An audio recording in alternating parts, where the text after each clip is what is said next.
Bienvenue à La Santé au-delà des mots. Un rendez-vous avec des gens passionnés du réseau de la santé. Jean-Pierre Gagné, lui-même médecin, vous fera partager sa passion pour le domaine et vous fera découvrir une foule d'invités et d'acteurs clés du réseau. Voici votre animateur, le docteur Jean-Pierre Gagné. Bonne écoute.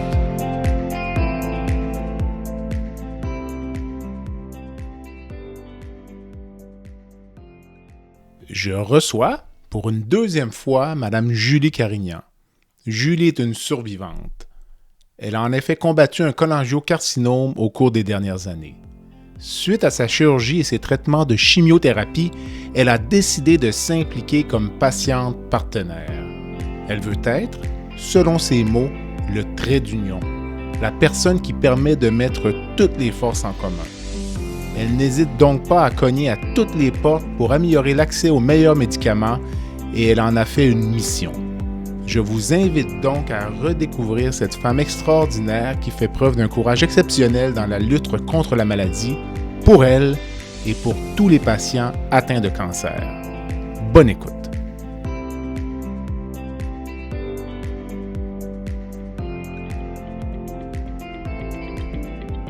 Je prends un court moment pour remercier les commanditaires qui rendent possible la diffusion du balado La Santé au-delà des mots. Beauchamp-Beaulieu Dessureau-Toupin, groupe conseil associé à la financière Banque nationale gestion de patrimoine, Rempart Neurophysiologie, Medix, le groupe TIGE, Eurofin Environex et Go Mouton.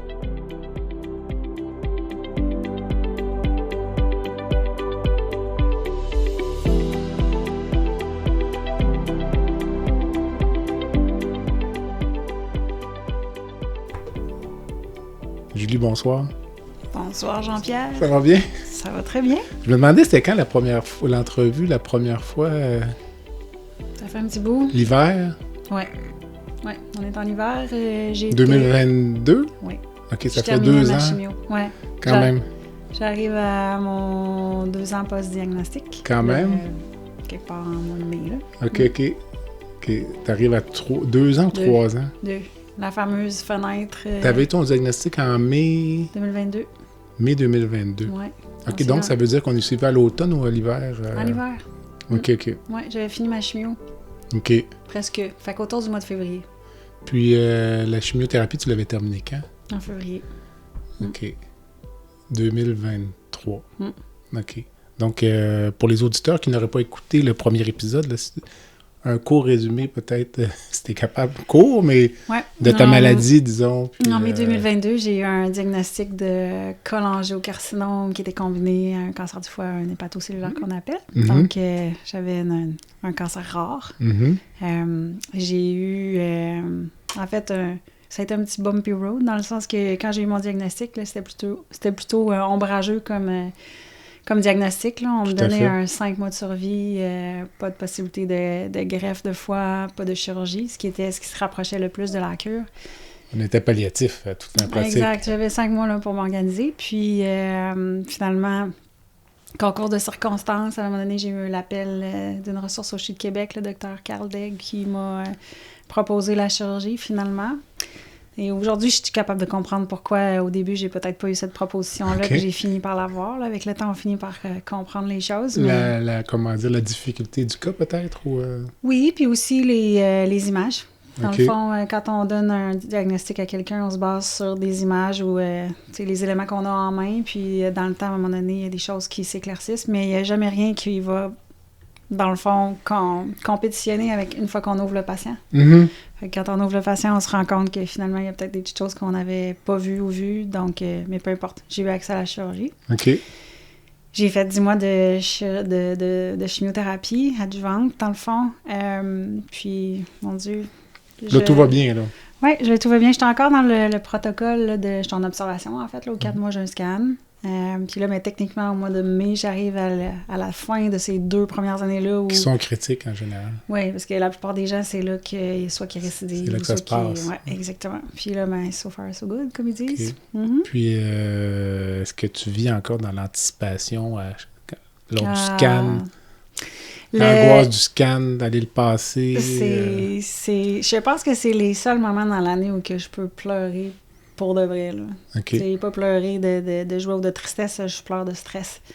Quand je rentre à l'Hôtel Dieu, maintenant, c'est toujours pour ça. Je sais jamais avec quoi je vais ressortir. En fait, je pense que ça me stresse encore autant parce que j'accompagne des gens qui vivent la maladie.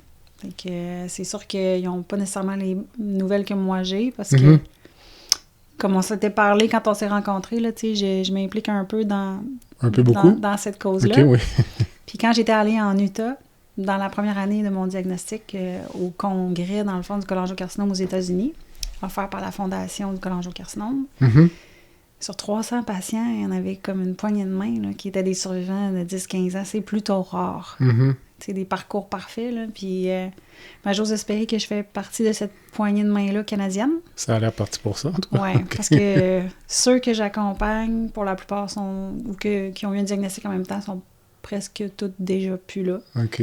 Puis il y en a un grand nombre qui sont en récidive ou qui compliquent. Donc, il y a peu de gens. Je suis la seule, je pense, qui... En tout cas, du moins qui s'implique que je sais. Là. Il y a d'autres survivants, c'est sûr.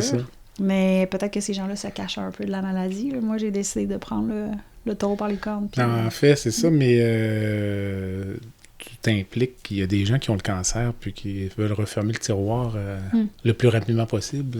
Moi, je connais des gens qui m'ont dit « Moi, le cancer, c'est réglé. J'ai eu mes traitements. Je ne veux plus en parler. » Puis toi, tu restes, tu t'impliques. Donc, c'est comme, est-ce que ça garde la maladie plus présente ou au contraire, je pense que j'ai pas ça le permet choix. d'avoir un contrôle sur la maladie? Ou... Non, je pense que j'ai pas le choix parce que je suis consciente qu'il n'y a pas beaucoup d'options. C'est un cancer rare aussi, là. C'est sûr que, tu sais, je veux pas diminuer les autres cancers, mais tu sais, si j'avais un cancer du sein ou un cancer colorectal où il y a beaucoup de gens qui s'impliquent, Mais dans mon cas, il y a pratiquement rien, il n'y a pas beaucoup d'informations, très peu traduites en partant. Ça, déjà, il y a un challenge là, il y a un niveau de difficulté pour les patients. Mais les gens sont diagnostiqués tellement tard. Fait que souvent, ils disparaissent. Fait qu'il n'y a pas de voix qui perdure dans le temps. Fait que au Canada, on n'est pas nombreux à militer pour la cause. Puis là, je me disais, si moi, on a sauvé ma vie, je peux comme pas en utiliser une partie pour essayer d'aider. Puis l'autre affaire aussi, c'est que je suis pas à l'abri d'une récidive. J'étais à 2 ans, puis oui, comme tu dis, oui, pour la question de contrôle, tu sais, je me dis que si jamais j'ai une récidive, je veux savoir où aller, je veux avoir une bonne idée des pistes de solution, qu'est-ce qui est possible, qu'est-ce qui l'est pas, qu'est-ce qui est réaliste. Mais ça, on dirait que tu t'es mis dans ce mode-là dès le début, là, avoir les marqueurs, je suis vraiment convaincu que t'en sais plus là-dessus que beaucoup de chirurgiens. Là, donc, puis, je me rappelle, tu m'avais dit qu'une partie de la lutte contre le cancer, c'est de rester en vie le plus longtemps possible, parce qu'on ne sait jamais quelle thérapie, finalement, va devenir disponible dans 6 mois, 1 an, 2 ans. Oui, puis c'est pire que ça, parce que quand on réalise qu'on n'est plus à parler d'un cancer spécifique, mais à des mutations, bien, les problèmes, on est supposé les attaquer avec en tout cas, du moins, c'est ce que je pense. On devrait avoir un plan de match différent pour attaquer les problématiques. Malheureusement, on n'a pas accès à tout ça ici, mais moi, je sais que si je récidive, je vais faire ce qu'il faut pour trouver un accès, pour maximiser mes chances d'avoir un plan de traitement que je sais que je risque d'avoir plus de bénéfices que de côté obscur. Ça rejoint un peu... j'ai eu Félix Couture en entrevue il y a quelques très semaines. Et il tenait un peu le même discours de dire...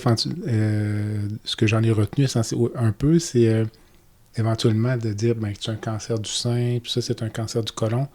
Ça va tous fusionner un jour, ça. Puis finalement, ça va être un cancer qui va avoir telle mutation. Exact. Il y a beaucoup de mutations, en fait. Il y a des centaines de milliers de mutations. Puis je pense que ça n'a pas fini d'être le cas. On commence à les découvrir, ces mutations-là. Chose certaine, c'est que quand il y a des traitements innovants qui ont ciblé des mutations spécifiques, comme moi, dans mon cas, je connais mes 2 biomarqueurs. J'ai IDH1, puis j'ai BAP1. BAP1 va sur... H1? IDH1. IDH1. Puis j'ai BAP1. En fait, ce que ça veut dire, c'est que je tombe dans la catégorie pour le IDH1 du cancer du cerveau, par exemple. OK. Fait que je sais qu'il y a des compagnies qui développent des médicaments ou des approches thérapeutiques dans lesquelles ils ont des résultats super concluants positifs. Moi, dans ma mission de patiente partenaire, c'est d'aller rejoindre ces compagnies-là puis dire, OK, vous avez étudié le glioblastome, par exemple, cancer du cerveau, puis vous avez des résultats concluants pour le IDH1. Pourquoi pas élargir puis introduire peut-être le cholangiocarcinome dans vos démarches, parce que c'est quelque chose qu'on retrouve souvent dans le profil de ces cancers-là. La même affaire avec le BAP1, c'est le cancer de la peau, le mélanome. Il y a des choses qui donnent des pistes de solutions très intéressantes. Pourquoi pas, dans les projets de recherche, demander aux compagnies d'élargir puis de dire, bon, ben OK, on va donner l'accès à quelques patients. Avec cholangiocarcinome. Exactement. Fait que, tu sais, la même affaire pour le cancer du côlon, le cancer du sein. On a des petites mutations en commun, d'un malade à l'autre. Puis il faut que les compagnies, je pense, maximisent leur chance de démontrer que les médicaments, les molécules innovantes, ils peuvent être utilisés à plus qu'une... Mais ça fonctionne comment, ça, Julie Carignan?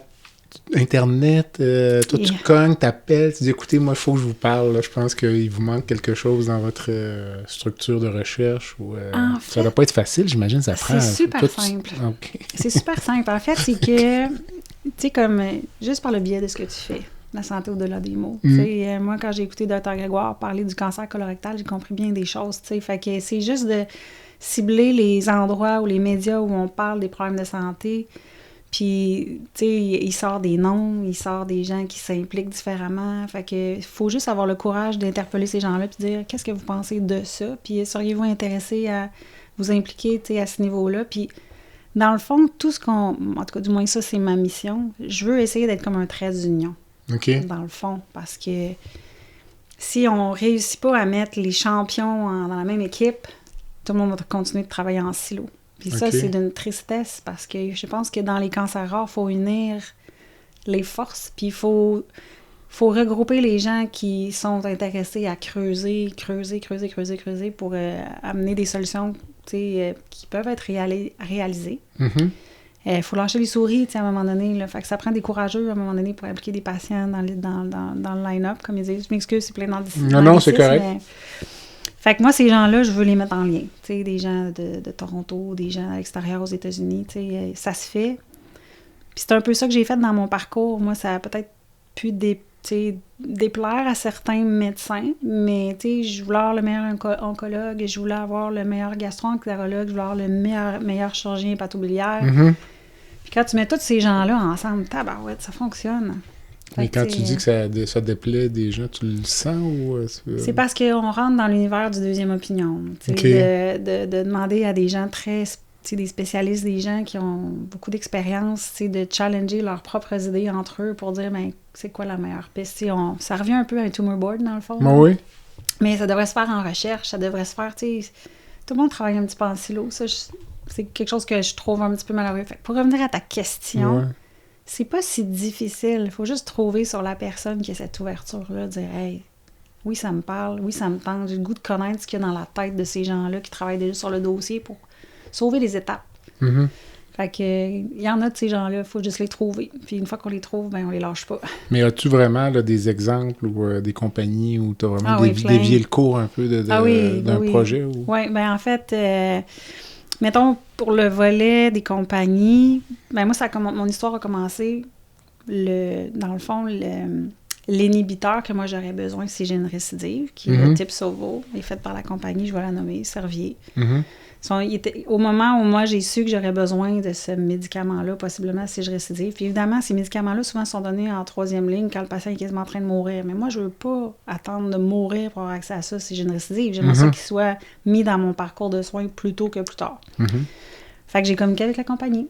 Puis ils ont été très ouverts. Ils m'ont laissé avoir une conversation avec eux parce que je voulais savoir c'était quoi leur stratégie. T'sais, est-ce que vous allez soumettre à Santé Canada? Est-ce que vous allez soumettre à l'INES par la suite ou à la CADOT pour rendre ce médicament-là accessible? Puis dans les plans, à ce moment-là, il n'était pas rendu là. Pourquoi? Parce qu'il était un peu comme en mode... moi, je pourrais dire ça. Puis c'est comme ça pour toutes les compagnies. T'sais, si on a une entreprise qui soumet puis qui ont une réception défavorable, une réponse défavorable à un médicament, ça décourage les autres. Puis les compagnies, ils sont là pour faire des sous, là, on va le dire. Fait que si les compagnies, à un moment donné, se questionnent pour dire est-ce que c'est intéressant ou pertinent d'investir au Canada, puis que la réponse qui en ressort, c'est non, parce que de toute façon, ça finit par des refus, bien, c'est des médicaments ou des options, à un moment donné, qui viendront jamais ici. Là. Fait que les gens au Canada n'auront pas accès à ça. Puis ça fait longtemps que c'est comme ça. Là. Fait que, tu sais, moi, j'essaie de les aider à avoir une voix parce que les médecins, des fois, sont il peut y avoir des conflits d'intérêts. Là. Souvent, quand les médecins parlent haut et fort, veulent défendre leurs patients, le gouvernement peut avoir une impression qu'il peut y avoir pas des conflits d'intérêts, mais il y a toujours comme une espèce de... C'est jamais simple. En fait, on dirait que les intentions sont mal perçues ou mal analysées, fait que les voix ont plus ou moins de poids. C'est la même affaire pour les compagnies. Souvent, ils sont perçus comme voulant juste faire des sous. Quand finalement, ils veulent sauver des vies, là, je veux dire, des années de recherche derrière ce qu'ils font, puis quand ils commercialisent pour cumuler des sous, pour rechercher autre chose. Mais il n'y a rien qui accote la voix d'un patient, parce qu'on est neutre. Nous, on veut que vivre. On veut que les compagnies fassent des sous. Moi, je veux qu'ils fassent de l'argent. Faites-en des sous. Là. Vous allez amener d'autres solutions. Puis vous allez payer des médecins pour faire des études cliniques, puis vous allez contribuer aux soins des patients, des gens. Moi, je trouve ça positif. Là où les compagnies pharmaceutiques ont parfois mal paru, c'est lorsque ça a sorti publiquement il y a quelques temps là, aux États-Unis des médicaments contre le sida. Je n'ai pas les détails à l'esprit clair, mais la première ligne avait beaucoup d'effets secondaires au niveau rénal, ostéoporose, et la compagnie le savait. Ouais, et la compagnie avait déjà la deuxième ligne de traitement qui était dans on va dire le collimateur. Donc, est en train. Puis là, on apprend que la compagnie a retardé le développement de la deuxième ligne de produits pour exploiter le brevet de la première ligne. C'est effrayant. Ça, c'est épouvantable. Ouais. Je suis d'accord avec toi. Ça, tu sais, dans l'image... c'est qu'il y a des bonnes histoires et des mauvaises. Plus les histoires de narcotiques, là, avec les... Il n'y a rien de parfait, mais je sais qu'il y a une chose, dans le cas d'un cancer rare, qui est importante à prendre en considération, c'est le facteur temps. Les patients, quand ils arrivent, tard dans la maladie, diagnostiqués tard, et là, à un moment donné, c'est comme, ils sont prêts à, dans bien des cas, à sacrifier leur vie, leur qualité de vie pour tenter d'eux. Parce que de toute façon, au final, à un moment donné, on les perd, ces gens-là. Fait que... Mais toi, tu parlais de tes mutations. Là, déjà, juste de connaître tes mutations, ça, c'est pas commun, je veux dire. Non. Ce ne sont pas tous les patients qui ont ces informations-là. Ben moi, c'est parce que... C'est un premier combat ou... C'est un... disons que c'est une première conversation, dans le fond, parce que il y a plein d'écoles de pensée aussi là-dessus. On est un peu tôt encore à parler de ça, même si ça fait un petit bout de temps qu'on en parle, dans le sens où, une fois qu'on a l'information, qu'est-ce qu'on fait avec? Puis si on n'a pas accès aux médicaments qui pourraient répondre à la mutation, c'est un peu un mute point. Puis je pense que les médecins ont peur de créer des attentes ou des déceptions chez les patients. Par contre, là, on vient dans l'autre univers où on se dit, mais c'est quoi le droit du patient? Moi, je veux savoir c'est quoi mes mutations, parce que si moi, j'ai la possibilité ou j'ai le goût d'explorer, je vais être en mesure de le faire. Je veux pas que quelqu'un choisisse à ma place si c'est pertinent ou pas. Puis, je suis convaincue que ça peut aider un médecin à prendre une décision, là, parce que il faut prendre aussi en considération que si on te propose un plan de traitement, des fois, ce plan de traitement-là peut t'empêcher d'utiliser ces médicaments émergents-là aussi plus tard ou avoir accès à une autre thérapie. Fait que là, c'est un parcours sur le long terme. Ça devient comme une partie d'échec un peu. Oh yes. Fait que là, tu sais, c'est comme, faut que tu sois alerte, faut que tu sois au courant. Puis encore une fois, ben là, c'est pas tout le monde qui prend le temps de s'informer, là. C'est pour ça que quand on est bien entouré, puis qu'on s'éduque, ben on risque de prendre des décisions plus éclairées.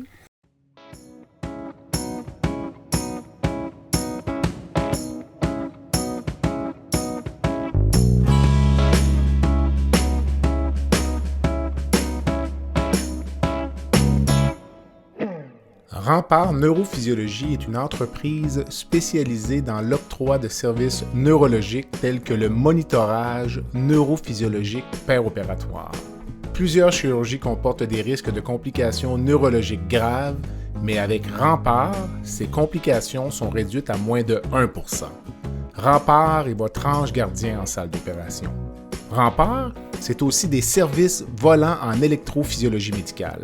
Pour les besoins particuliers de votre hôpital, votre clinique ou votre centre de soins, contactez Rempart Neurophysiologie à info@rempartneuro.ca. C'est à info@rempartneuro.ca. Mais ça va, je t'écoute parler, je me dis ça va peut-être se simplifier à partir du moment où une mutation va être associée à plusieurs cancers. Exact. Ça va un peu fédérer les forces peut-être. Exact. Finalement, une molécule qui était associée seulement au mélanome, si elle trouve une indication dans le cholangiocarcinome, dans le cancer du côlon, oui, ça va être plus intéressant. C'est sûr que moi, je le souhaite, ça. Mais maintenant, ce qui est encore plus particulier, c'est que, tu sais, par exemple, dans le cas de type Sauvo, tu sais, que moi, j'aurais besoin, là, en passant, ça, c'est déjà approuvé aux États-Unis, là, tu sais, nos voisins ont déjà accès à ça, tout ça. Il y a chaque médicament, parce qu'encore aujourd'hui, quand les compagnies appliquent à Santé Canada, ils appliquent pour des indications. Fait que là... Le défi, c'est quand on a un cancer rare, souvent, c'est pas étudié, fait qu'ils n'ont pas toujours l'indication. Puis s'ils l'ont, ben l'INES ou la CADOT, qui, eux, dans le fond, leur rôle, c'est de faire rembourser le médicament. Et s'ils n'ont pas assez de données, ils n'iront pas vers une recommandation favorable. Fait que là, même si c'est approuvé Santé Canada, puis tout ça prend du temps. C'est un an-ish pour le Santé Canada, ça va être un an-ish pour l'INES, même chose pour la CADOT. Puis si au final, il n'y a pas de recommandation, ben on est casse départ. Ça m'amène, tout ce que tu parles, ça m'amène à... Quand tu disais que tu t'étais impliqué là, dans le projet de loi 15, ouais. Il y a certaines mesures qui venaient attaquer un peu l'accès aux médicaments d'exception. Oui, Tu m'expliquais ça un peu, parce que tu as même été en conférence de presse. Donc... Ça a été D'abord, c'était pas quelque chose qui était planifié, dans le sens que le fait de militer pour ça, moi, l'accès aux médicaments d'exception, c'est quelque chose qui me touchait particulièrement, parce que je me disais, à la base, si souvent, comme on le disait, c'est des choses qui sont proposées très, très loin dans le processus là, pour le patient. C'est pas tous les médecins qui vont avoir le temps, l'énergie de remplir les formulaires, faire la demande pour avoir accès à ces médicaments-là comme patient d'exception. Puis même quand le médecin décide de le faire, s'il décide de le faire, ça veut pas dire que ça va passer. Mais les comités de convenance, tu me corrigeras, actuellement, ce sont des comités locaux. Oui, mais ça... Là, il y a un enjeu avec le projet de loi 15, je pense, non? De régionaliser un peu. Mais c'est à travers, là, en fait, comment je prononce ça? La loi 15... Puis moi, je suis pas une experte du tout là, dans cet environnement-là qui est très politique, là. Moi, tout ce que je peux te dire, c'est que quand on m'a interpellée, dans le fond, pour m'impliquer cette journée-là, c'était pour... Puis justement, j'avais un exemple très, très précis, là. Il y avait un patient à Montréal, son oncologue a fait une demande pour un médicament, puis ça a été refusé. Ils sont allés en patient d'exception, ça a été refusé. Puis quand on est arrivé, quand moi je me suis présentée à l'Assemblée nationale, là, en fait, c'est que j'étais avec le député de l'opposition, pas parce que j'étais en faveur de son parti ou quoi que ce soit, mais j'étais vraiment là pour l'accès aux médicaments. Même si ça existe, ça veut pas dire qu'au final, le patient va avoir accès à son médicament. C'est très, très lourd, puis ça prend beaucoup de temps. Puis l'autre affaire, puis ça, c'est un concours de circonstances, en fait, c'est la compagnie Insight qui avait eu une recommandation défavorable ici au Québec pour faire rembourser son médicament, le Pemazir, qui est un inhibiteur aussi pour une autre mutation chez les patients de cholangiocarcinome. Parce que, faut le dire, là, pour les patients de cholangiocarcinome, là, des médicaments, là, c'était le premier, le Pemazir. Puis Santé Canada avait dit oui, l'INES avait dit non pour le rembourser. Puis ça, ce que ça voulait dire, c'est que Servier, mettons un titre d'exemple pour moi, il n'allait pas probablement soumettre à Santé Canada. Si Pemazir passe pas... S'ils savent que leur compétiteur a été refusé. Ben là, puis pour moi, là, c'est gros, là. Ça veut dire que j'aurais jamais accès à ces inhibiteurs-là. Puis tu sais, ça a été démontré cliniquement que c'était efficace. Puis ça rallonge la durée de vie de façon significative. Fait que bref, je me suis présentée là en support. Mais qui t'appelle, là? Je veux dire, c'est... pour aller là... trouvé où? Ben en fait... C'est quelqu'un proche de moi qui m'a mis au courant qu'il allait débattre l'article en question, 336. Mais je pense que l'article, tu me corrigeras, c'était vraiment pour la régionalisation des comités de convenance. Oui, c'était pour débattre. En fait, c'était pour débattre littéralement l'accès aux patients d'exception. OK, c'est ça. Parce qu'il ajoutait des formulaires additionnels. Puis, ça compliquait un peu. Ça compliquait les choses. Puis en compliquant les choses, il y a un paquet de médecins qui a eu peur que finalement, que ça soit tellement complexe que ce soit même pas une option. Ce qui est paradoxal, ce que l'on entend aussi, c'est que il y a des... On sait que les comités de convenance ont des élasticités variables dans le réseau. Je sais pas si c'est quelque chose que tu as entendu, là. Un médicament va être présenté. Exact. Il va passer, puis le même médicament, la même indication pourrait être Passera refusée pas dans une autre région. Exact. Puis là, tu me disais qu'il y a aussi Ben, l'implication des médecins, parce que c'est beaucoup de papier. Mais je rajouterais aussi souvent, ça part un peu aussi des comités d'oncologie. Ah, c'est Donc, une ces cas-là sont équation à discutés plusieurs en variables. comité. C'est comme une espèce d'algorithme. Là. Donc, comité d'oncologie, déjà, cette journée-là, qu'est-ce qu'on pense que... Quel est le meilleur traitement, on pense, pour Mme Carignan aujourd'hui? Bon, on pense que ce serait peut-être le médicament dont tu parles. Bon, parfait. Bon, on va faire une demande que... C'est variable d'une région à l'autre. Les provinces analysent pas les choses de la même façon non plus. Les groupes comme la CADOT ou l'INES n'ont pas la même perception non plus, ou l'analyse n'est pas faite de la même façon. Comme là, dans le cas du... C'est ça, c'est ce que je voulais dire, c'est que dans le cas du, par exemple, Pemazyre, suite à mon passage à l'Assemblée nationale, je sais pas pourquoi, quelques jours après, la compagnie a réussi à avoir sa lettre qui était en faveur... C'est drôle, hein? Il y avait une lettre qui était en faveur du Pemazyre. Le médicament a eu une recommandation positive de l'INES en novembre. Puis si je me trompe pas, même aujourd'hui, le médicament n'est pas encore listé. Puis on est rendu au mois de mars, là, bientôt avril. Fait que tu sais, les patients qui sont porteurs de cette mutation-là, qui auraient besoin de l'inhibiteur, bien encore une fois, sont en attente. Parce que les provinces ne s'entendent pas sur la négociation de prix. Fait que tu sais, il y a plein d'éléments qui font qu'au final... Je sais qu'au Québec, on a le droit aux patients d'exception. Dans les autres provinces, ils n'ont pas ça. Fait que moi, je suis chanceuse, je vis au Québec. Mais, puis là, ça veut dire que si mon médecin est assez courageux pour m'accompagner là-dedans, je risque d'avoir des meilleures chances d'obtenir le médicament. Là, une fois que Santé Canada, le NOC est donné, puis après ça, la recommandation de l'INES pour nous ici. Mais tu sais, comme pour la CADOT, c'est impossible pour les patients dans l'Ouest canadien, là, ils n'auront pas accès aux médicaments. Là. Ce que tu appelles la CADOT. Ça, c'est le versant oui, canadien de l'INES. C'est ça. Ben, en fait, l'INES gère la province du Québec, puis la CADOT, c'est les autres provinces canadiennes. Le reste du Canada. Exact. Il faut qu'il y ait une recommandation favorable pour qu'ils puissent faire rembourser le médicament dans les autres provinces. Puis là, il y a une négo. Là, une fois que la recommandation est faite, après ça, il y a une négo qui se fait. Puis c'est très complexe. Cette demande-là ne peut pas être faite à l'avance. Non. Un autre enjeu, ça. Non, puis exactement. Puis souvent, ils vont favoriser des médicaments en étapes. Dans le fond, là, il y a la ligne, la première ligne, la deuxième ligne, la troisième ligne. Dans le cas des médicaments innovants comme ça, souvent, là, à l'heure actuelle, souvent, même en patient d'exception, on va la donner en troisième ligne parce qu'ils vont donner une chimiothérapie en partant. Standard. Exactement. Puis après ça, ils vont aller vers du Folfox ou autre chose, ce qui est déjà approuvé comme protocole. Mais encore une fois, tout ça, c'est des traitements qui sont... C'est pas les derniers cris, on s'entend, puis c'est systémique. Fait que souvent, les patients vont avoir beaucoup d'effets secondaires, peut-être pas nécessairement le résultat. Puis pour un cancer comme le cholangiocarcinome, qui a une espérance de vie de quelques mois, 5 mois, 6 mois, bien souvent, les gens se rendent pas. On se rend pas. Ouais. Non, ils se rendent pas.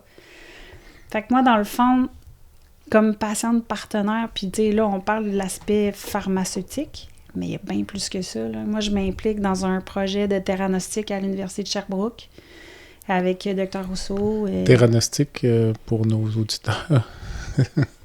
Ben, en fait, écoute, honnêtement, non, c'est un thème que je pourrais penser un peu, là, mais... C'est un nucléus, en fait, le Dr Rousseau, là, c'est très récent pour moi, là, mais j'ai commencé, je vais devenir une patiente partenaire pour lui, là, il s'en va en phase 2 d'un projet de recherche. Initialement, la theranostic est souvent utilisée pour...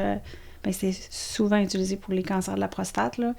On utilise des PET scans, ils vont donner des agents liants. C'est très complexe. C'est très... c'est connu, mais on veut explorer ça. Je pense que lui a démontré qu'il y avait des résultats avec ça. Il utilise des isotopes. Là. C'est très complexe. Là, puis j'ai pas tout l'ensemble de l'œuvre, mais ils veulent ouvrir le protocole à d'autres cancers digestifs comme le cholangiocarcinome. Fait que ça, c'est le résultat d'un travail d'une patiente partenaire qui a passé avant moi. Moi, je prends la relève avec ça. Sherbrooke travaille aussi sur un projet de virothérapie oncolytique. Dans le fond, on veut utiliser des virus pour attaquer les cellules cancéreuses. Puis dans leur protocole, moi, ça, je suis impliquée avec professeur Taille qui travaille sur ce projet-là. Dans le fond, initialement, c'était uniquement dédié aux patients pour le cancer du pancréas. Mais vu que le pancréas, le cholangio, c'est proche, ben, ils ont décidé même le protocole, d'inclure le cholangiocarcinome. Puis, professeur Taille est la seule dans la province qui est capable de faire, je vais dire, pousser des organoïdes. Fait que si on est capable de faire ça, elle a prélevé pour la première fois, il y a quelques mois, le premier patient porteur de cholangiocarcinome, une tumeur solide du tissu dans le but d'en faire pousser un organoïde pour tester les molécules, les traitements comme les inhibiteurs dont on parlait tout à l'heure, tester sur l'organoïde au lieu de le faire sur l'humain. Mhm. Donc, on est capable de mesurer les effets des traitements. Mais il y a plein de choses comme ça que je fais. Là. J'accompagne Dr Turcotte dans son projet de reprogrammation de lymphocytes T au CHUM, avec le C3. Fait que ça bouge, là. Je suis un peu partout. Je suis comme un peu... Puis tous ces gens-là, c'est... Mon Dieu, tu sais, ils comprennent l'urgence, tu sais, de développer des choses pour ce cancer-là. Il n'y a rien. C'est la même affaire. Je suis convaincue que si on trouve des choses pour nous, on va les trouver pour le pancréas, parce que c'est si similaire à certains égards. C'est juste à côté. Mm-hmm. Le podcast La santé au-delà des mots est une présentation du groupe conseil Beauchamp, Beaulieu, Dessureau, Toupin de la financière Banque nationale Gestion de patrimoine. Comme nous croyons que la santé financière fait partie de la santé globale, nous sommes heureux de nous joindre au Dr Jean-Pierre Gagné pour vous souhaiter une bonne saison de la santé au-delà des mots.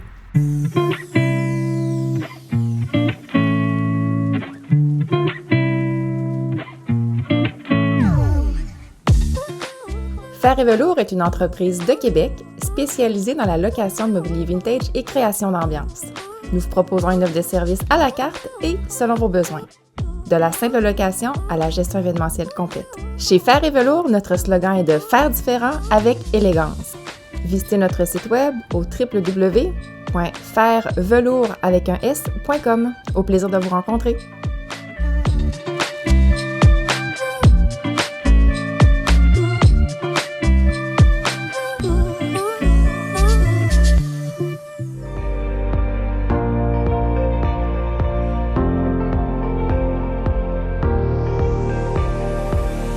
Vous avez des commentaires ou un sujet à nous proposer ou même faire partie de nos invités, visitez le site web de notre balado à www.baladosanté.ca ou sur notre page Facebook de la santé au-delà des mots.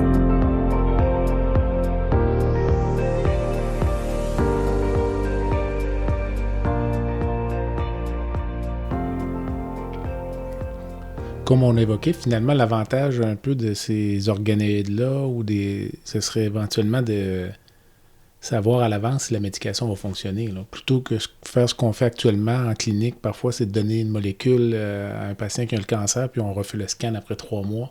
Exact. On perd du temps. Donc là, l'option avec les organoïdes. ces organoïdes-là, ça fait finalement d'être certain que ça va fonctionner du premier coup? Ou... Exact. Ben, c'est de valider, dans le fond, si le traitement va répondre. Si oui, c'est à quelle vitesse aussi éviter ça va les répondre. effets secondaires aussi. Ben, exactement. Au lieu d'avoir une chimiothérapie systémique, vous voulez avoir un paquet d'effets secondaires, comme tu dis. Ce que je voulais te dire tout à l'heure, c'est que j'ai aussi, dans le cadre de mes activités de militante, j'ai fait des liens avec BioTwin, que tu connais peut-être. C'est ça, donc Louis-Philippe Noël, là, exact. Que j'ai eu en entrevue d'ailleurs il y a un certain temps aussi. Là, l'entreprise était naissante, là, mais je pense que ça prend son envol. Oui, ça prend son envol. Puis, en fait, moi, dans le fond, mon rôle dans ça, en tout cas, la mission que je me donne encore une fois, c'est de les mettre en contact. Ça prend 150 patients pour bâtir un algorithme intelligent pour une pathologie, pour extraire des données du métabolisme, dans le fond, le métabolite là, qu'ils appellent. Fait que ça, c'est un exemple. J'ai communiqué avec la Fondation du cholangiocarcinome aux États-Unis. Je les ai mis en contact avec BioTwin. Je sais pas, j'ai pas encore tous les fins détails s'il va y avoir une suite ou pas, mais ça fait partie de mes défis, de m'assurer que ça fonctionne. Je les ai mis en collaboration aussi avec le C3. C'est le seul organisme là, à ce jour qui dédie, dans le fond, qui donne du support aux patients atteints de cholangiocarcinome. Au Canada? Au Canada. OK, donc ce serait le Rebecca Howard d'Ottawa. Exactement. Ça, ce serait l'équivalent canadien de la Fondation du cholangiocarcinome? Exactement. Okay. Pour le moment, oui. Il y a 2 divisions à ça. Là. Il y a le programme de TIL qu'on appelle de reprogrammation de lymphocytes avec le Dr Turcotte. Ça va se faire au CHUM / aussi à l'hôpital d'Ottawa. Mais il y a aussi un autre département dans cet organisme-là qui accompagne les patients. Dans le fond, il y a une coordonnatrice. Quand quelqu'un a un diagnostic de cholangiocarcinome, il peut communiquer là-bas. Il y a une personne qui est attitrée là pour aider le patient à aller justement... Ils vont même offrir les tests d'analyse génomique pour aider à avoir les biomarqueurs. Une fois que ça c'est fait, ils ont un tumor board qui est constitué de tous les experts à travers le Canada qui se réunissent pour analyser le dossier du patient. Puis je vais revenir à BioTwin dans 2 secondes, je ne vais pas manquer mon tour cette fois-ci. Donc, ils s'assoient, ils brainstorment un peu sur c'est quoi les pistes de solutions pour le patient. Puis ensuite de ça, ben là, ils vont proposer les essais cliniques, ils vont faire la recherche pour trouver les essais cliniques. Mais je reviens à BioTwin, c'est que mon rôle, dans le fond, c'est de m'assurer qu'on ait le plus d'outils possible pour aider les médecins à bien cibler les thérapies ou les soins ou les médications pour les patients, parce que c'est quand même assez agressif. Puis c'est ça, dans mes objectifs, c'était de faire en sorte que, vu qu'aux États-Unis, en Utah, 1 fois par année, tous les patients se retrouvent là, même si c'est des patients américains, c'est pas grave, que dans le fond, l'échantillonnage se fasse en une seule journée pour avoir la première algorithme intelligente d'une pathologie telle que le cholangiocarcinome. Parce qu'en ce moment, ils n'ont pas encore 150 patients dans aucun cancer. Même aux États-Unis. Ah, mais au Canada, je parle. OK. Fait qu'ils collectent des patients, là, je pense qu'ils envoient même des enveloppes là, d'échantillons là, en Australie, en Mais quand Arabie. tu parles de prélèvement, c'est prélèvement sanguin, là. C'est Ouais, le modèle de en fait, BioTwin, là, le exactement. sang, la salive. On fait, exactement, quand je dis là, c'est sanguin, là, en fait, c'est des lamelles, c'est longitudinal. Dans le fond, le patient fait un peu comme un patient diabétique. On pique le bout de son doigt, puis on va donner un échantillon, une petite goutte de sang à tous les jours, 5 fois par jour, pendant 7 jours. Ça donne un échantillonnage longitudinal qu'ils appellent, là. Mais ça prend 150 patients pour partir l'algorithme. La banque, en tant Oui, que exactement. okay. Puis de ces données-là, peut-être ça va donner des outils, un peu comme l'organoïde. Si on peut avoir l'organoïde pour tester si la thérapie va fonctionner, je pense que le jumeau numérique peut donner au médecin la possibilité d'identifier s'il y a une courbe négative, là, si le patient il indique quelque part dans son métabolite. Prépare une récidive. Exactement. Fait que, tu sais, je pense que si on peut unir les forces puis avoir tous les outils au même endroit pour que les gens puissent bien accompagner les patients de cancer rare, moi, je pense que ça devient pas mal intéressant. Là. Puis moi, j'ai du fun à faire ça. Tu parlais de jumeaux numériques. Pour les gens qui sont intéressés, les gens pourront aller écouter le balado avec Louis-Philippe Noël. Vraiment, le modèle de BioTwin, c'est vraiment la recherche ou le travail sur les jumeaux numériques. On a parlé en début d'entrevue, tu parlais cancer du côlon, cancer du sein. La perception que j'en ai, c'est qu'il y a un petit peu de compétition quand même entre les cancers. Là. Qu'on le veuille ou non, je prends par exemple, j'ai eu récemment Dr Rami Younan, qui est chirurgien-oncologue à Montréal, dont la spécialité notamment est le cancer du sein et le mélanome. Puis je pense qu'il était d'accord avec moi, parce qu'il traite des patients qui ont des mélanomes. Et le mélanome est un peu un cancer orphelin là, au niveau de la sensibilisation. Donc, toi, comment, je me demandais comment toi tu vis ça dans le fond, puis ça donne que tu es une femme, donc le cancer du sein est quelque chose qui pourrait te toucher, puis là, toi, tu as un cancer qui est beaucoup plus rare, que les gens ne connaissent pas, faut se battre pour avoir des fonds. Donc, comment tu vis ce paradoxe, disons? Oui, je pense que c'est sûr qu'il n'y a pas de compétition entre les patients. Un patient malade, c'est un patient malade. Mais je dis ça parce que dans l'autre côté, quand on tombe dans l'univers de la médecine, tout le monde se bat pour avoir des sous pour faire de la recherche. Puis, encore une fois, je sais pas, il y a peut-être... J'ai l'impression des fois qu'il y a des projets de recherche qui sont peut-être moins pertinents que d'autres. Je sais que il y a des... Comment je pourrais dire ça? Faire de l'avancement dans un cancer rare, c'est difficile. Ça peut être très démotivant. Puis souvent, il n'y a pas beaucoup de sous. C'est ça l'enjeu, je pense. Puis là, tu vas me poser la question tantôt sur la baguette magique, là, mais... Okay. Je veux pas devancer la question, mais ça touche exactement ce point-là. Je pense que le gros défaut dans tout ça, c'est juste où vont les sous. Puis il y a des gens qui se vendent mieux que d'autres. On parlait des compagnies pharmaceutiques tout à l'heure. Je veux dire, on peut pas... c'est toujours pas loin, là. C'est l'éléphant dans la pièce, mais le fait est que la survie actuelle pour le cancer du sein est excellente, là. Exact. Est excellente. Alors, si on prenait un peu de recul, on disait, on va peut-être on pourrait mettre un peu d'argent sur les maladies qui ont une survie à 5 ans de 25 %. Ouais, mais... Plutôt que continuer à en mettre sur une maladie qui a une survie à 5 ans de 95 % ou 90 %. Mais il y a des enjeux politiques associés à ça aussi. Là. Oui, puis je sais pas pourquoi les gens ont le goût de donner seulement dans leur parcours, quelque chose qui les a touchés. Tu sais, je veux dire, quand, tu sais, comme il y a une patiente que j'ai, en fait, j'ai accompagné sa fille, là. La dame était malade d'un cholangiocarcinome, diagnostiqué tard, 60 d'années, décédée en fin de semaine. Sa fille est une pharmacienne, puis on a jasé, tu sais, à plusieurs reprises, puis j'ai essayé d'y donner des contacts, tu sais, pour essayer d'aller chercher des options. Tu sais, la dame restait en région. Là, elle a quitté.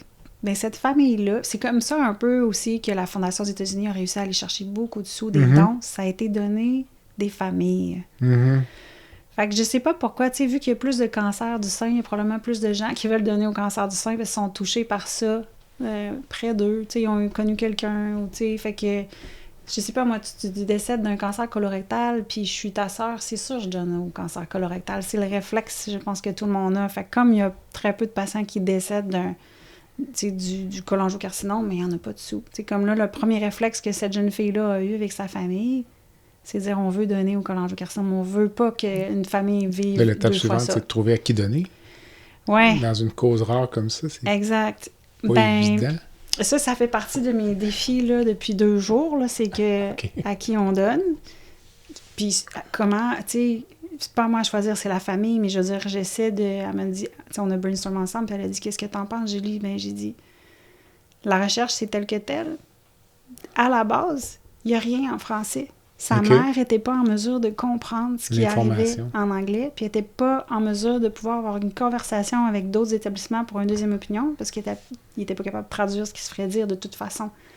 Fait que déjà là, il y avait comme une grosse limitation. Fait que ça, c'est une piste d'idée, là, tu sais. C'est quelque chose qu'on peut changer facilement.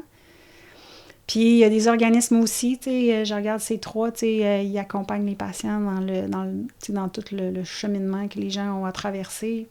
Ça prend des ressources de nutrition, ça prend des ressources, tu sais, d'avoir les bons médecins, les bons traitements. Des fois, il faut se déplacer, ça demande ça implique des coûts de logistique et tout. Fait que c'est vraiment... Les sous peuvent être utilisés de tellement de façons différentes puis faire une grande différence.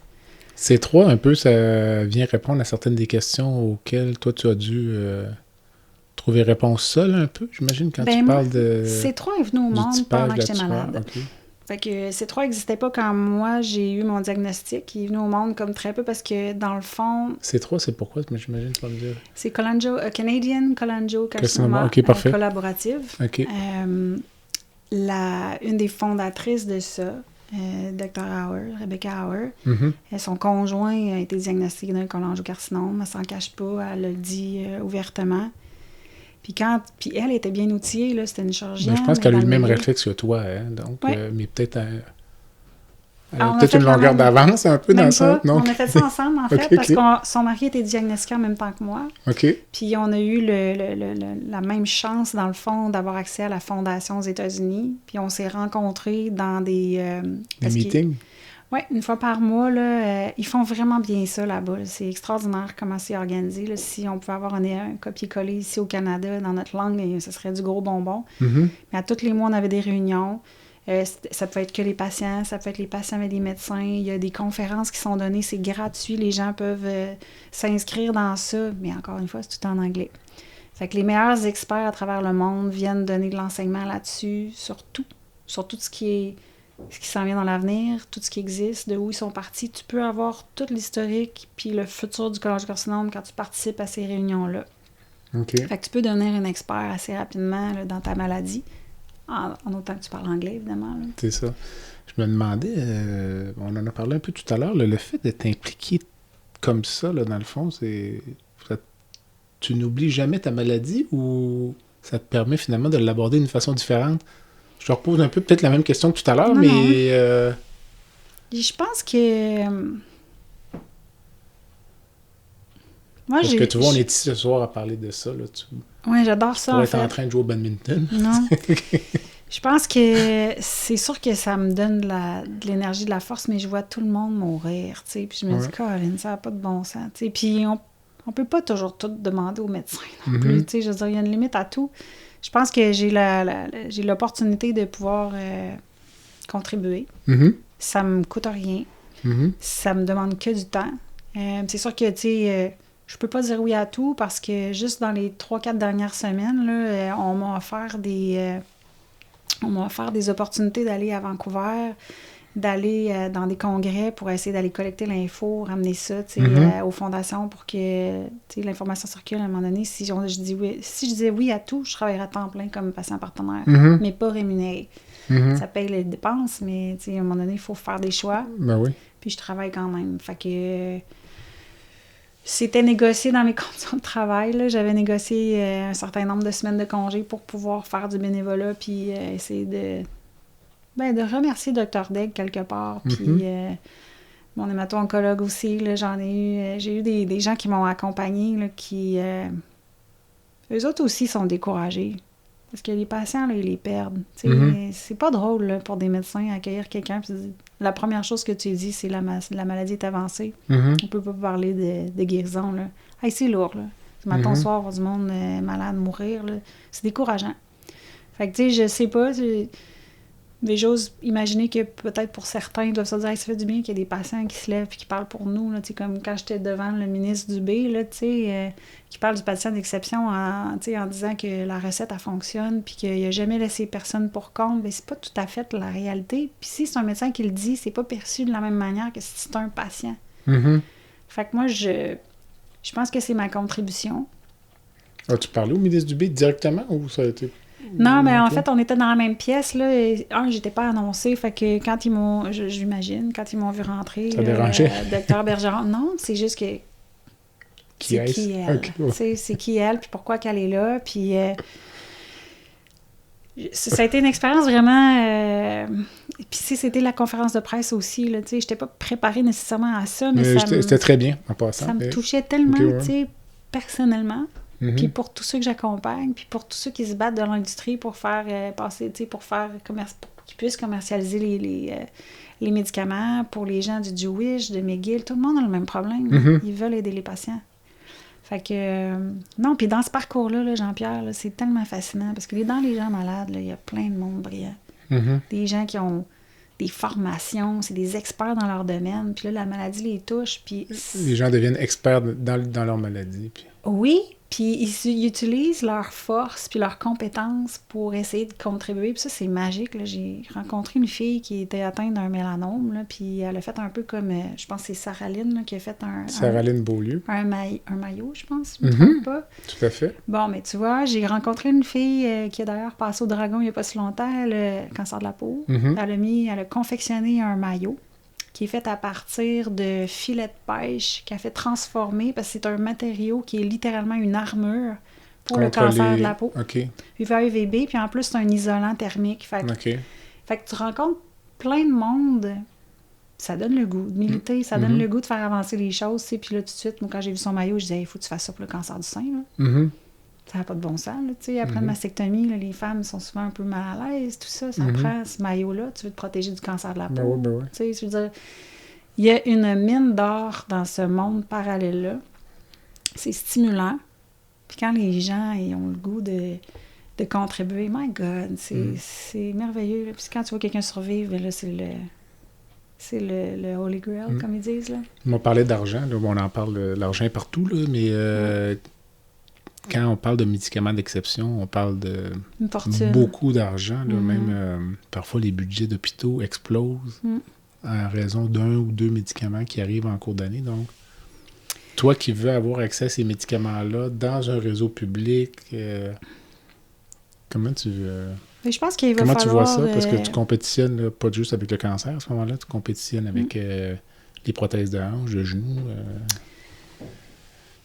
Je suis sous l'impression qu'il se fait des choses ailleurs dans le monde qui sont mieux structurées que la façon dont on le fait ici.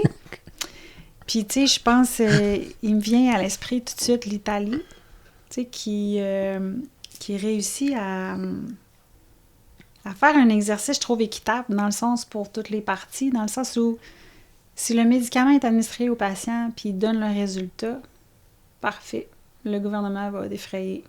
Mais si le médicament ne performe pas, c'est à la compagnie de supporter les coûts pour le patient. Ça, c'est un exemple. Fait que, tu sais, c'est comme...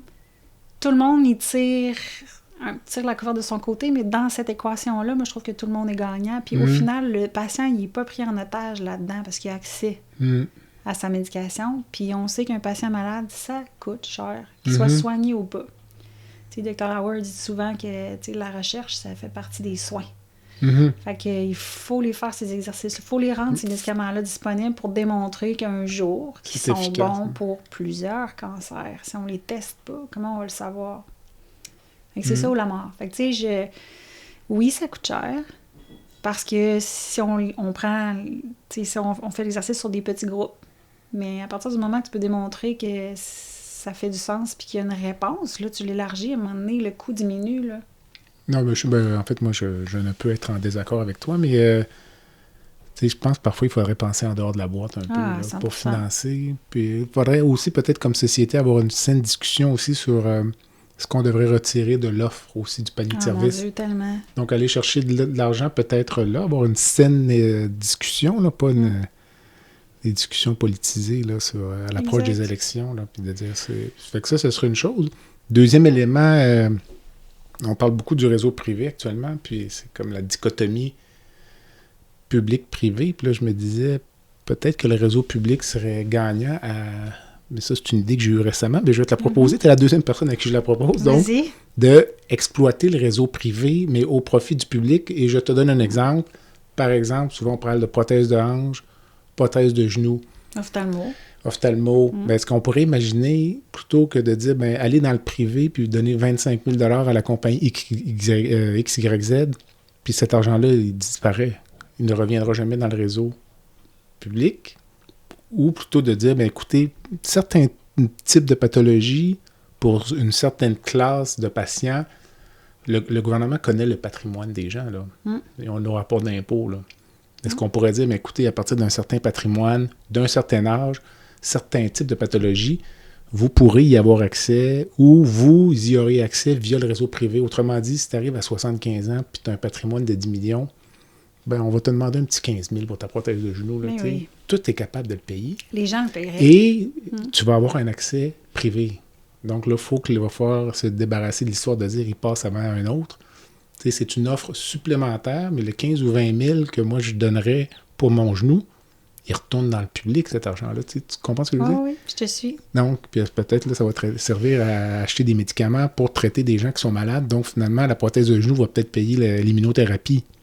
Exact. Mais là, actuellement, c'est pas ça. Là, on se dit non. Donc, mais je ne sais pas si on a la maturité comme société pour penser en dehors de la boîte. Là, je te donne une idée, mais je veux dire, je pense qu'on il y en aurait plein. Là, je veux dire, les blocs opératoires sont déjà là, puis il y a des blocs opératoires qui sont construits, qui sont vides la fin de semaine, puis on a des compagnies privées qui construisent des blocs opératoires. Là, je me dis, il y a comme quelque chose... Il y a deux mondes là-dedans. C'est comme si on construisait, là, quand on construit des ponts au Québec, le pont est public ou privé, là, l'autoroute, là. Mais on ne construit pas les deux autoroutes côte à côte. Là, les sous pour construire, c'est peut-être facile. À certains égards, il y a comme deux voies. Mettons, il y a des autoroutes, tu roules sur l'autoroute à Toronto. Ouais. Tu as une voie privée, là, je veux dire. Ça te coûte un peu. Parce que c'est pas un défi construire des blocs privés. Ce qui est défi, c'est d'avoir le personnel pour l'opérer. Ça, c'est l'enjeu parce que, mettons, je te pose la question, pourquoi dans nos hôpitaux, les blocs opératoires ne roulent pas la nuit? Moi, ça ne me dérange pas de me faire opérer la nuit. Il n'y a pas de personnel. C'est ça. Fait que, tu sais, quand tu... il y aurait peut-être un enjeu, honnêtement, de qualité des soins aussi, là. Tu penses? Ben, tu sais, moi, si j'opère la nuit, je ne travaillerai pas le matin. Là, non, c'est ça. Exact. Donc...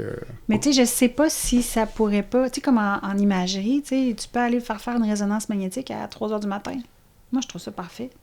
J'attends moins longtemps. Je suis prête à me lever l'examen n'est pas lu à 3 heures du matin. Exact, je suis d'accord avec toi. Fait qu'il y a une petite nuance. Mais je pense pas que, déjà, on pourrait juste faire des journées plus longues, plus optimales, puis juste que toutes les salles soient ouvertes avant de penser ouvrir la nuit. Là, donc, Non, c'est sûr. Mais ta question par rapport... Mais ma question était finalement sur le financement. Oui, mais je suis d'accord avec toi. Moi, si, mettons, j'étais multimillionnaire, là, 100%. Puis même à la limite, même si j'étais pas multimillionnaire, je le paierais probablement l'argent.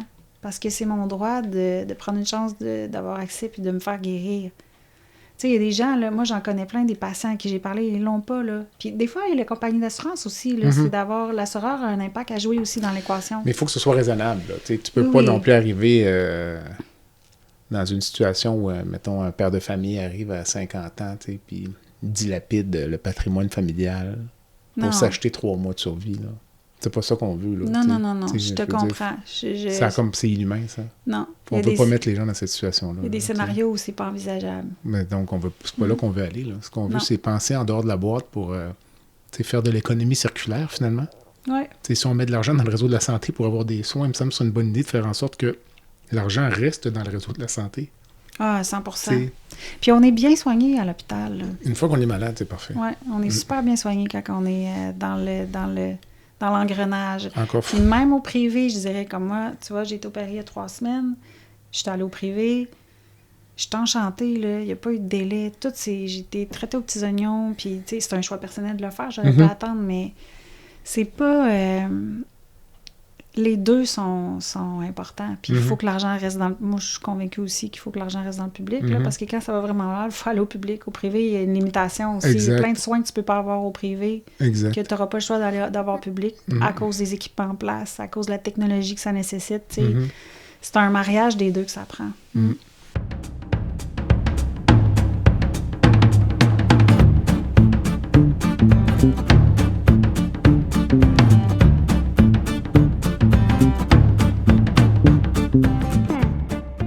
Medix simplifie la facturation médicale des médecins spécialistes, anesthésiologistes, internistes, pneumologues et bientôt les chirurgiens.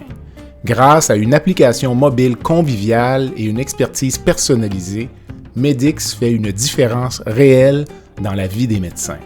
Sauvez du temps, réduisez les erreurs et optimisez vos revenus avec Medix. Medix est fier de desservir plus de 60% des anesthésiologistes du Québec. Pour toute question, n'hésitez pas à visiter notre site web à www.medix.com www.medyx.com ou téléphonez au 514-548-2500.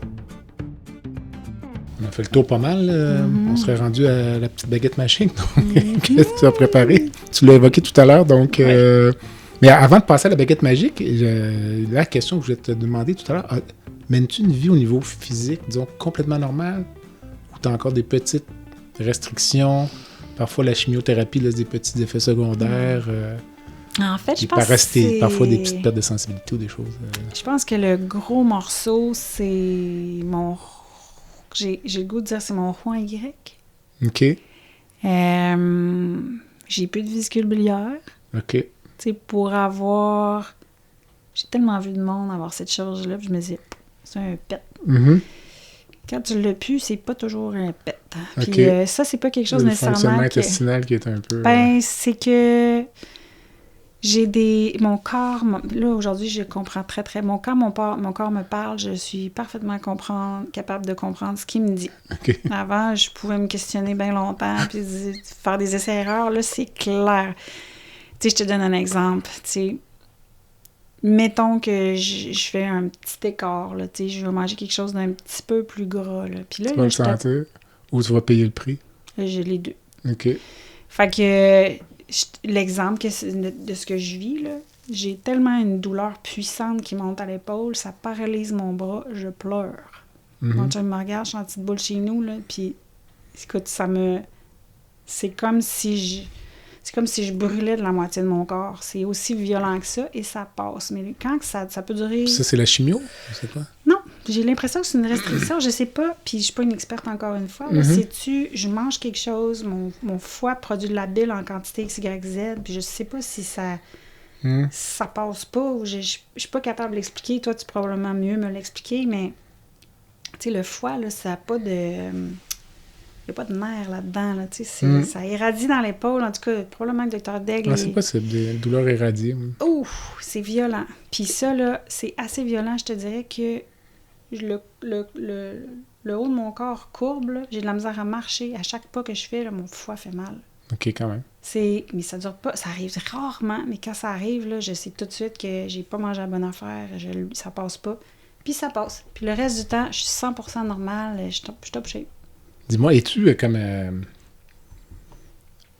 en bon québécois, freak un peu là, de dire est-ce que tu manges non. Le sommeil, l'activité physique, l'alcool, est-ce que tu ou tu mets une vie normale, puis tu fais Non. ce que tu as envie de faire? Ou... À défaut de me répéter, parce que je sais pas si tu avais vu, j'étais allée à Dupont le matin là, pour faire éliminer des bâtiments en verre la journée du cholangiocarcinome.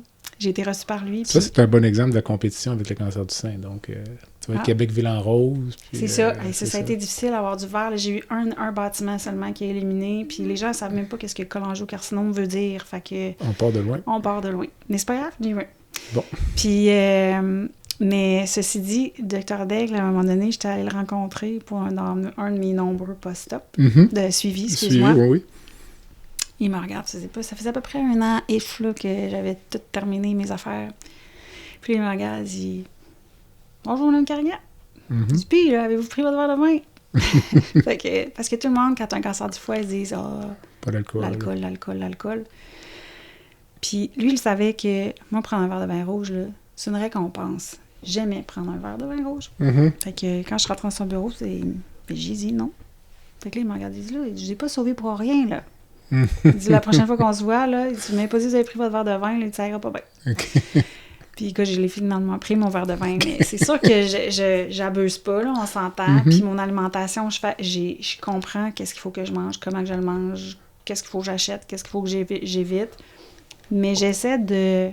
C'est lui qui m'a donné cet enseignement-là. J'essaie d'être normale. Tu sais, je vais pas être avalée par ça, tu sais... oui, je milite, oui, ça fait partie de ma vie maintenant, ça, puis je veux pas devenir autre chose que ce que je suis. Fait que, non, je mange de tout, je profite de tout. Fantastique. Je suis bien dans ma peau. Là. Alors là, c'est la baguette magique. Donc, yes. Si tu pouvais changer une chose dans le réseau aujourd'hui, nous sommes le 26 mars 2024. J'ai vraiment pensé, là, mais je ferais une réforme dans la recherche. OK. J'enlèverais l'argent. Ça serait plus que les gens... Comment je pourrais dire ça? J'enlèverais le facteur argent dans l'équation, puis je voudrais jamais que 2 chercheurs cherchent sur la même affaire. Sans se parler? Ouais. Tu veux dire, OK. Ouais. Je pense que ça fait pas de sens qu'aux États-Unis, on étudie ça, puis qu'en parallèle au Canada, on étudie ça, puis je veux dire, au final... On est tous des humains égaux. Et j'ai l'impression que la recherche est en silo. Et ça m'attriste énormément. Moi, ça me déchire de savoir qu'il y a des solutions existantes ailleurs dans le monde, puis il faut attendre de le démontrer ici pour dire que ça fonctionne, puis qu'on peut pas le... Tu sais, ça même affaire dans les technologies. Là, il existe des choses ailleurs dans le monde. Comment ça qu'il faut montrer que ça fonctionne quand on sait que ça fonctionne ici? Fait que, tu sais, ce serait ça que je changerais. C'est quoi la mentalité des chercheurs? C'est quoi? C'est compétition pour l'argent, probablement? Compétition, point. Ces gens-là se battent toute leur vie, font des essais-erreurs plus souvent qu'autrement. C'est pas des échecs, mais parce qu'ils apprennent que quelque chose ne fonctionne pas, mais c'est pas normal que quand ils démontrent que quelque chose ne fonctionne pas, que ça soit pas utilisé à tous, puis que cette étape-là soit plus jamais reproduite dans un labo. Là, on le sait que ça mène nulle part. Alors, partons de là pour avancer. Mais je suis pas un spécialiste, mais je pense que parfois, quand même, il y a une certaine valeur à démontrer. Il y a beaucoup de secrets. De plusieurs façons que quelque chose ne fonctionne pas. Peut-être au niveau scientifique, c'est pas toujours certain si ça ne marche pas une fois que ça va pas se reproduire. Non, je comprends ce que tu veux dire, mais ça dépend moi, quoi, là? Mon point, c'est juste qu'il y a tellement d'informations précieuses qui se partagent pas. Tu sais, il y a des projets de recherche qui sont abandonnés aussi. Puis l'autre chose aussi que je trouve difficile, c'est il y a beaucoup de données aussi qui sont pas partagées. On a beaucoup de discussions là-dessus. Je vais te donner un exemple qui fait mal au cœur. Il y a une étude clinique qui était ouverte dans un site. Il y a une patiente qui s'est rendue dans ce site-là pour avoir accès à l'étude clinique. Finalement, elle a tombé sur une liste d'attente. Pendant le même temps, moi je l'ai su plus tard, dans la même période qu'elle appliquait, puis elle se disait, il y a 6 mois d'attente pour pouvoir participer à cette étude clinique-là. Dans un autre établissement, l'étude était ouverte, mais ils n'ont jamais trouvé de patient. C'est incroyable. Ça, c'est un problème de communication. Les données ou l'information, ça devrait... Quand je te dis que tout le monde devrait s'unir, c'est que quand on sait qu'une étude est ouverte dans peu importe un certain nombre d'établissements, qu'aussitôt qu'un site est complet, que ces patients-là soient redirigés vers un autre site pour dire, bon, ben allez là, il y a des ouvertures là, pour recruter. Est-ce que C3, par exemple, est-ce que c'est un organisme où un patient pourrait trouver l'ensemble des projets de recherche qui sont disponibles Oui, en date d'aujourd'hui, disons? Les données ne sont pas à jour. Okay. C'est que... Ça prend des gens pour mettre les données à jour. Oui, puis là, encore une fois, ben, quand je parlais d'enlever l'argent un peu de l'équation, c'est que si ça prend des sous pour financer des gens pour faire ça, puis ça aussi, ça ajoute une couche là, de difficulté. Ouais, c'est ça. Tu me fais accrocher à la table. Non, pas du tout. Fait que c'est ça, ma baguette magique, c'est de faire en sorte que les gens travaillent en équipe, que les chercheurs s'unissent, tu sais, la gloire, c'est important, mais Colin, tu sais, on devrait être remboursé au nombre de vies qu'on sauve, là, tu sais. Donc, finalement, résumé de ta réponse, c'est enlever l'argent puis travailler en de équipe. la recherche, travailler en équipe. Oui, il ne devrait jamais avoir à courir après de l'argent pour faire avancer des choses, tu sais. Moi, je trouve ça fait vœu plus un peu, mais on va travailler là-dessus. Mais c'est ma baguette magique, tu sais.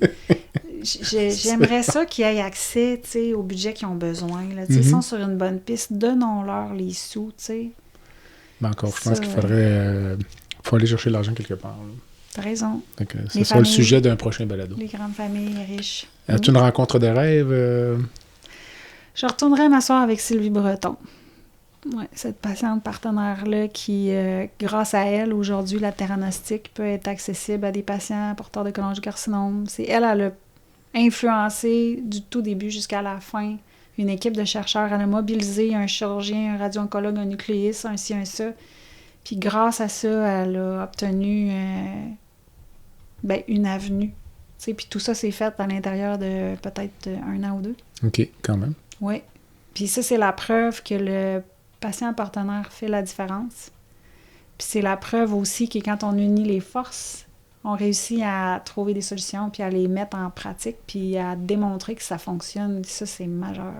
Est-ce qu'il y a comme une communauté de patients partenaires? Parce que j'en ai reçu en entrevue, puis dans d'autres domaines, là, j'ai eu...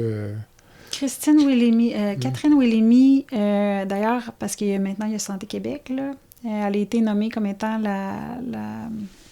ça va être un petit peu elle, comme j'appelle ça, la pointe de l'asperge. Là. Elle va être, c'est elle qui a été approchée, dans le fond, par le ministre de la Santé pour justement mettre en place une équipe de patients partenaires qui vont être déployés sur une multitude de projets. Elle a été... c'est tous des gens qui ont été... Quand tu deviens patient partenaire, forcément, tu as été malade quelque part. Ou la famille, parfois, parce que j'ai eu Christian Chabot en entrevue. Ouais, ça peut être la famille aussi. Des fois, ça peut être la famille proche. Oui, la famille aussi. Oui, exactement. Fait que c'est des gens qui arrivent avec une perspective patient ou une perspective de personnes qui accompagnent. Est-ce qu'il faut nécessairement avoir eu une expérience, je dirais pas négative, mais non. Pour être patient partenaire? Non, c'est sur une base volontaire. Je pense que les gens ont le goût de s'impliquer, puis ils se font offrir toutes sortes de mandats. Là, ça peut être dans de la logistique, ça peut être... comme moi, c'est des projets de recherche fondamentale, c'est des affaires qui sont peut-être plus un peu... plus pointu, mais encore là, mon implication est à un niveau. Là, j'ai été co-auteur d'un document, mais forcément, j'ai pas fait grand-chose à part d'influencer peut-être une modification dans le protocole pour justement qu'on puisse faire des organoïdes de cholangiocarcinome, mais je serai jamais demain matin scientifique. Là. Fait que, non, t'as pas besoin mais de toute façon, ce n'est pas le rôle du patient partenaire d'être scientifique, là, je veux dire. Non, exactement. C'est juste d'ouvrir les horizons un peu. Puis ça fait du bien aussi aux gens dans ces équipes-là de... Tu sais, comme je t'allais donner une conférence, justement, chez Insight, quand j'ai fait l'Assemblée nationale, la compagnie nous a demandé de venir motiver les équipes à l'interne. Viens parler à nos gens, viens leur rappeler pour qui ils travaillent, tu sais, parce que quand t'es devant une éprouvette, tu sais, ça devient un peu comme... tu viens un peu insensible, peut-être. Je dis pas qu'ils sont insensibles, pas du tout, là, mais... Et quand tu vois quelqu'un, tu te dis, c'est pour des gens comme elle, là, tu sais, puis il y en a d'autres, ça les sensibilise, ça les remotive, puis ça m'a donné une opportunité aussi de leur dire merci, là, pour les longues heures travaillées, puis parce que, imagine, ils font tout ça, puis ils se retrouvent avec un refus de la cadotte, peuvent pas commercialiser, hey, c'est déprimant, là, tu sais, tu fais tout, tu sais que tu as la solution, puis au final, ça passe pas, ouch. Puis tu sais qu'à la fin de l'année... pour les gens dans les ventes, c'est une chose. Mais pour les autres, c'est d'autres choses. Mais mettons, pour les ventes, tu feras jamais tes chiffres. Si la province décident pas de le rembourser. Fait que, tu sais, c'est dur. Fait que moi, je suis allée, tu sais, pour les repéper un peu, puis dire, ben, là, je sais pas, là, tu sais, on a besoin de vous, puis il faut continuer de se battre, puis on va vous appuyer. Fait que c'est comme... Pour ça, je te dis, je patauge pas dans la maladie, je patauge dans les solutions. Dans l'espoir ou dans le succès? Oui, dans les solutions, puis c'est extrêmement stimulant. J'ai pas le goût de mourir pantoute, là. Non, de toute évidence. Non. Je m'amuse. On n'est pas là du tout. Oui, je m'amuse. J'imagine que C3, c'est la fondation que tu encourages ou... je les encourage. Est-ce qu'on peut donner de l'argent, mettons? Est-ce que c'est tout? Okay. Bien là, j'ai posé la question parce que c'est ça, suite au décès de la dame en question, là, la question s'est posée. Là, fait que je ne sais pas s'ils sont structurés pour recevoir des sous. OK. Je sais qu'à Calgary, il y a une fondation qui va être dédiée à ça, ramasser des fonds pour le cholangiocarcinome, mais eux autres, ils vont diviser les forces dans le sens où ça va être autant le cancer du foie, l'hépatocellulaire, que le cholangiocarcinome. Je ne sais pas comment ça va être géré, mais on est au balbutiement de plein de choses là, présentement pour le cholangio. Mais le C3, c'est possible que oui. Okay. Je suis en train de le valider. On va faire des recherches et mettre ça sur, c'est ça. Sur même, le site Internet. J'ai entendu dire que la fondation, même au CHU de Québec, tu vois, ça c'est quelque chose que je trouve difficile, c'est que j'ai personne au CHU de Québec qui veut m'accompagner dans ça. Mm-hmm. J'aimerais ça, faire des liens. Là, j'ai discuté avec un oncologue de l'équipe. Je pense que c'est Sarah-Lyne qui chapeaute ça. Je sais pas s'il pourrait avoir un onglet de cholangio. Est-ce que si c'était le cas... J'aurais peut-être une solution pour toi dans un avenir rapproché. C'est ça, mais comment on peut faire pour donner... Parce que je pense que tous les sites devraient offrir des choses aux patients. Mm-hmm. Pas nécessairement tous la même chose, évidemment. Puis pourquoi pas? Fait que les sous... je sais pas où ils vont aller, mais en autant que ça va à cette cause-là, ça, c'est sûr. Puis c'est pas moi qui décide, là, mais j'aimerais ça avoir toutes les options pour pouvoir guider les gens quand ils ont le goût de donner. Bien, donner dans ce que vous voulez, mais pour aider cette cause-là. Julie, est-ce qu'on a tout dit pour ce soir? Je pense que oui. Excellent. Bien, écoute, je te remercie. Puis, merci à toi. On se donne rendez-vous dans quelques mois, peut-être? Je sais pas. OK, à bientôt. Ça marche, à bientôt. Bye. Merci. Voilà ce qui complète le balado de cette semaine. Merci d'avoir été à l'écoute et le Dr Jean-Pierre Gagné vous donne rendez-vous la semaine prochaine pour un autre épisode, La santé au-delà des mots.